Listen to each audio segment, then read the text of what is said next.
The story of celebrity is told through photography, those famous moments frozen in time that can't help but encapsulate every aspect of their identity and being, capturing their elegance and poise, their power and importance, their humility, their fragility. Through a lens as dramatic as this one, we begin to see them perhaps the way they see themselves.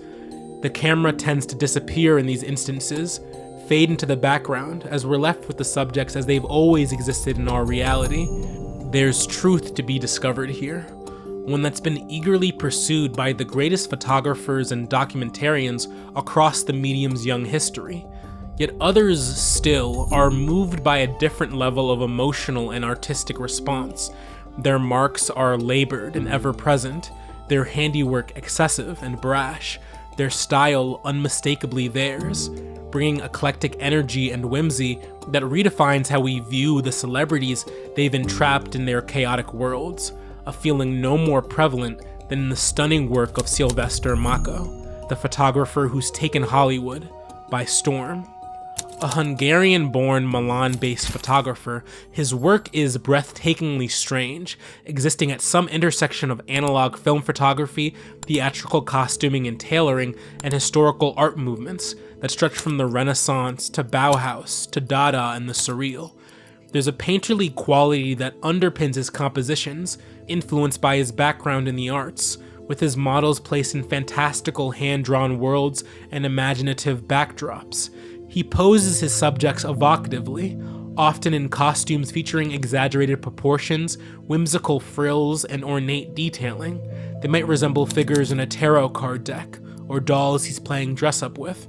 This penchant for the fantastical isn't entirely untethered, though. His photos are anchored by his analog impulses and techniques, from filmic cinematic light explorations to grain and tactile detail that gives his portraits a hazy, familiar quality, a familiarity also explored through the identity of his subjects, who are mostly celebrities, with faces and names we're certainly familiar with: Defoe, Blanchett, Fanning, Yai. His portraiture only makes them feel slightly unfamiliar, like trying to recall a face from a distant memory or a long-forgotten dream. They're photos that bring the edges of the surreal back to our reality. The Surrealist movement transformed the artistic core of 1920s Europe.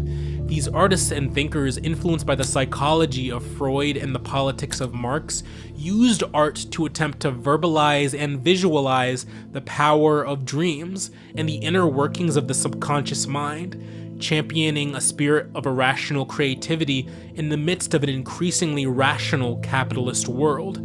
Their scenes featured dreamlike sequences in illogical forms and subject matter, and they often sought to find revelatory magic through art centering the unexpected, uncanny, and unconventional. In Makó's photos, this thinking is evident. He most effectively captures this feeling of the surreal through careful juxtapositions between a dreamy air of playfulness and a structural rigor and discipline. They form a kind of circuitous dance, a symbiosis that increases the three-dimensionality of his photography tenfold. The painted backdrops, flowers, and scenery resemble drawings a child might paint on their bedroom walls.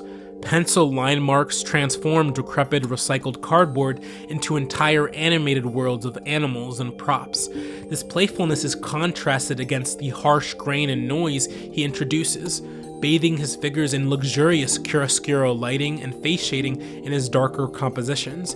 His exaggerated costuming proportions, odd asymmetrical dressmaking, large hats and enveloping shawls take his models captive, giving way to clean, elegant silhouette cuts, the line work of the material shapes he finds beauty in. His greatest quality as an artist might just be his mise-en-scène, the careful arrangement of props and objects that bring a joyous sense of play and whimsicality to his compositions. In some works, his figures find themselves carefully interacting with the world he's created. In others, their bodies are entirely subsumed by them, quite literally pinned down, attempting to leap forward from the picture frame, at risk of disappearing into the composition forever. In some photos, his models are serenely posed and positioned, like Barbie dolls bent into perfect shape. In others, they are tossed about in flat, laid-out spreads, like Barbie dolls bent into perfect shape. Moreover, he explores the bounds of creativity and playfulness in worlds removed from time and place, finding no comfort in familiar settings. As he told the art publication Colossal, "I don't feel the need to hold a mirror up to the world and force people to confront its crudeness. I want my images to breathe in the territory where dreams return and imagination awakens." This is a critical lesson he takes away from the Surrealists, who saw the dreaming world as more worthy of study and exploration than the waking one. Through art that challenged the expectations of form, composition, and subject matter, they sought to tap into the unbridled creativity of the unconscious mind as a kind of rebellion against the constraints brought on by the oppressive rule of society. This shocking allure is so prevalent in Makó's beautiful and visually distinct work. His imagery constantly challenges visual conventions. His photos don't exist to exalt his subjects as much as they do to subsume them into his surrealist world. They're images that reconfigure how we view subject-artist relationships in their entirety.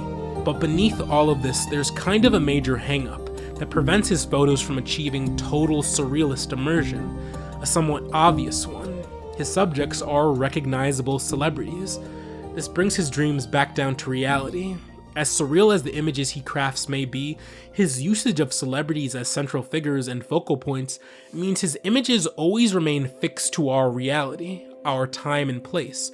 There's an unmistakable tension here, an air of familiarity off by just a degree, as his models become abstractions of themselves, abstractions that don't remove the celebrity that he's carefully costumed and posed, but instead focuses our penetrating gaze even harder to understand the why. Why Christie? Why Douaji? I'm reminded of the history of female subject portraiture, from Toumush's lazy lounging dolls to Sargent's elegant portraits of the fashionable members of Edwardian-era polite society. In their works, the women seen are either subdued or idealized, made languid and unconcerned, or propped up as important, wealthy ladies of prominence. Either way, we're given access to the interiority of their lives, their beauty and elegance, their power and importance, the status they wield within their respective societies. The modern celebrity has access to the very same thing, utilizing photography and editorial work to exude and retain the kind of industry power through imagery that often enhances their separation from us. In these photos, they exist loftier, more beautiful, leading perfect lives, and these idealized photos help in maintaining this understanding to their audiences and onlookers. In Makó's surrealist worlds, however, he offers a different kind of reality construction for his celebrities. Rather than give us access to the supposed interiority of these celebrities' lives, we're forced to view them through a fanciful world Makó has created, through a purview and perspective that centers play and fun as foundational to his creative exploration that centers multiple artistic disciplines. Instead, his work reveals something deeper about the nature of taste and curation in the life of the modern celebrity.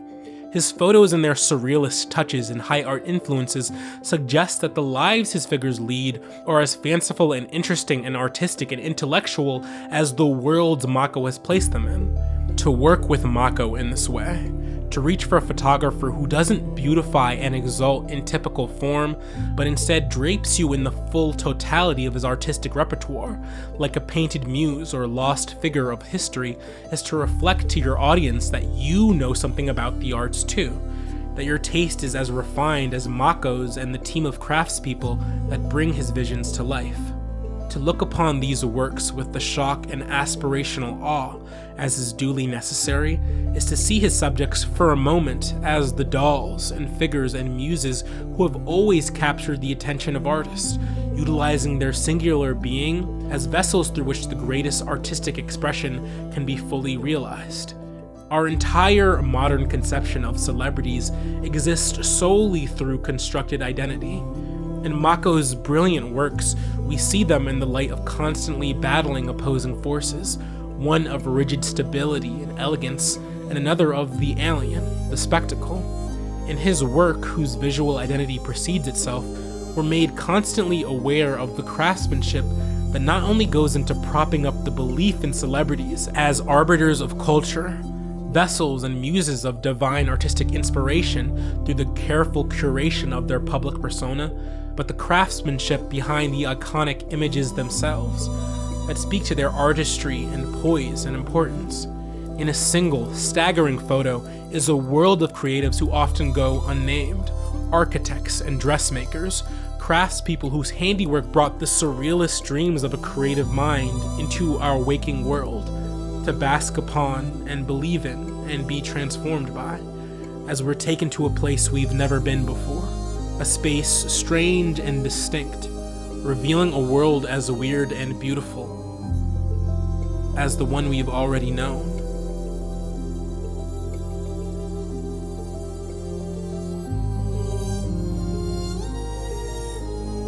Mind Theater is a solo effort produced and written by me, Eoaking Bade. For only $3 a month, you can support the show on Patreon. It really helps a lot. The link is in the description box below. Thanks for watching. I'll catch you next time.